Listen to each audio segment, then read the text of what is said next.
What do you get when you combine something French with something American? No, it's not fries. The answer is the AMX-US, a unique hybrid that was born out of necessity and creativity in the aftermath of the Second World War. Newly liberated and recovering from years of occupation, France's armoured force consisted almost entirely of US-built vehicles, such as the M4 Sherman, the M26 Pershing, and the M24 Chaffee, among others. France received these vehicles as aid, as part of the Marshall Plan and the Mutual Defence Assistance Act, or MDAA.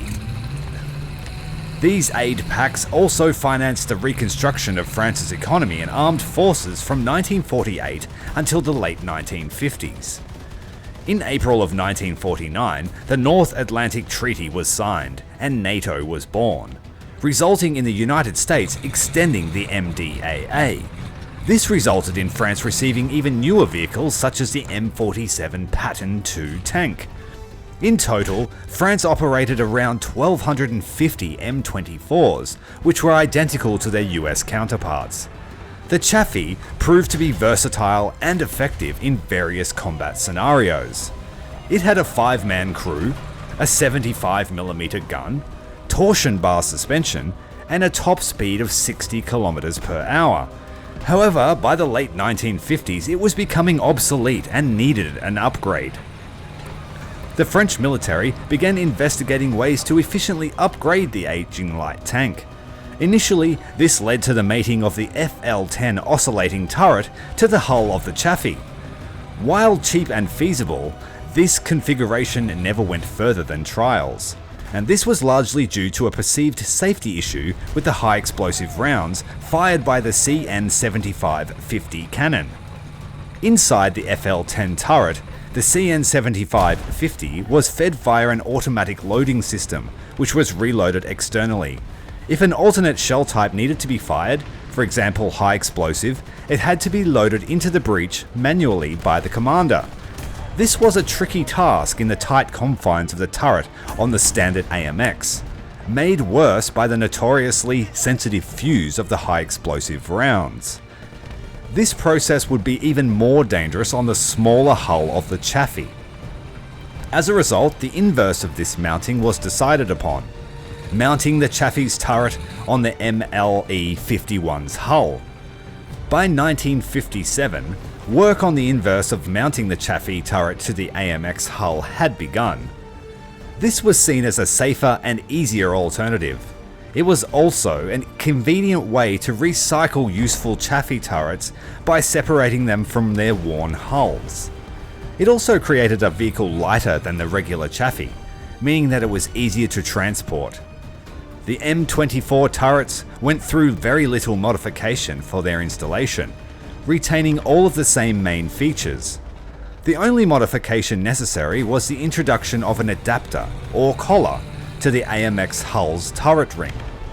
The collar granted the basket clearance from the hull floor for an uninterrupted full 360-degree rotation. The officially designated AMX-US was a result of this union. While this particular variant goes by the name AMX-13-M24, there are many other unofficial names, including the AMX-13 Chaffee, as it was known by the troops, or the AMX-13 avec Tyrael Chaffee. Just 130 of these vehicles were produced. They initially found service in French military units and were tasked with policing colonies such as Algeria.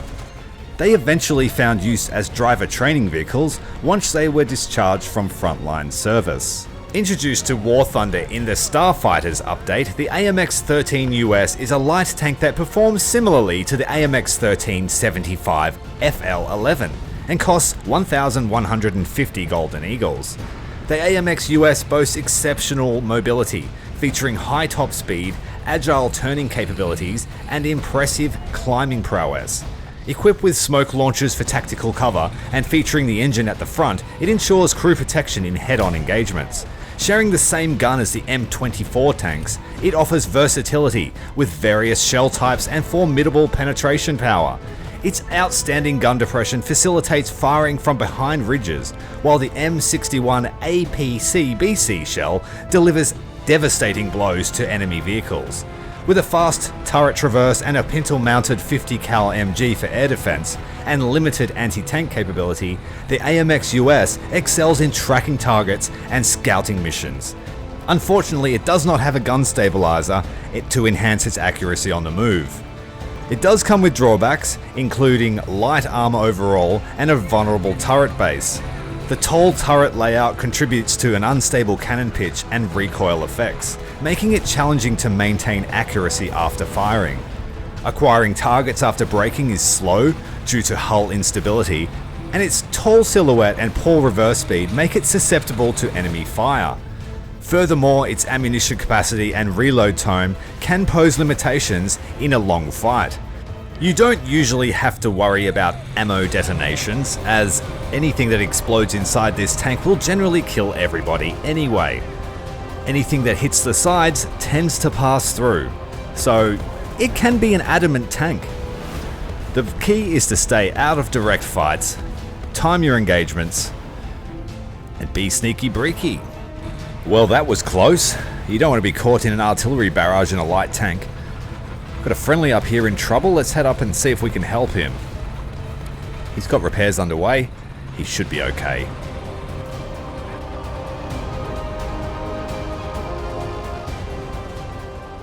Let's push down here, be a bit more aggressive. Play it like a torpedo boat. Sneak up on them and get inside their gun range.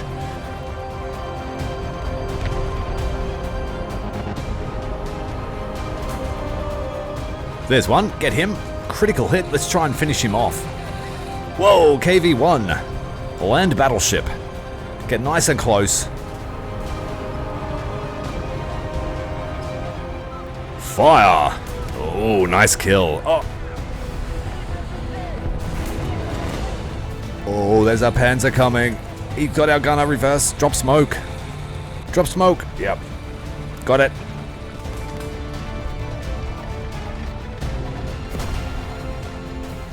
Oh, there he is. Light him up. Light him up. The gunner's almost in his station. Get it around. Fire.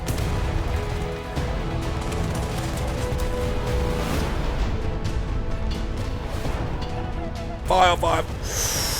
We got him. We got him. Oh, more danger over here. Depression's all messed up. Adamant in a light tank.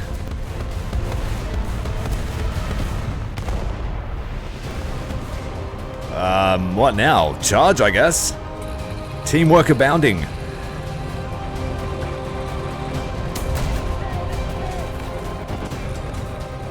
Would you like to know more? Make sure you subscribe to the channel. There's plenty more to see. Commander Tyrael, out.